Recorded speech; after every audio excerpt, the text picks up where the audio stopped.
करे ना बुझे जज्बात, पल पल में अपन दिखावे औकात। केहू प्यार न करे ना बुझे जज्बात, पल पल में अपन दिखावे औकात। पहिले न ऐसन रहनी जवन आज हो गईनी, धोखा खा खा के हम सच धोखेबाज हो गईनी।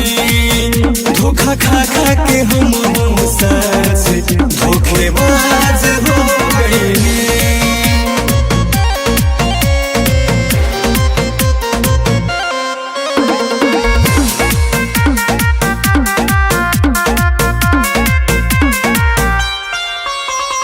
केहू नया ऐसन मिलल जे भी ये दिलवा तोड़लस ना, दर्द भराए जमाना में लूट के सभे छोड़लस ना।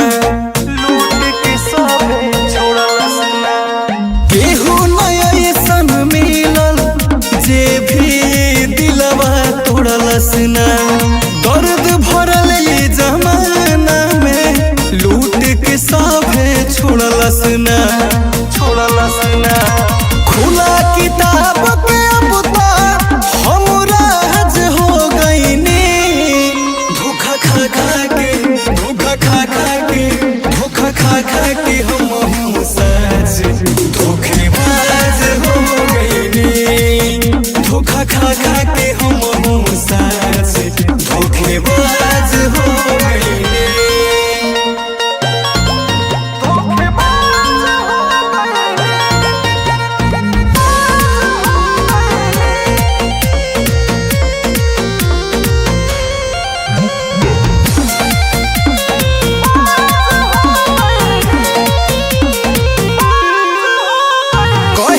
सत्यम समर से यार प्यार सब धोखा, आज के युग में केहू पा अब हो खत न भरोसा।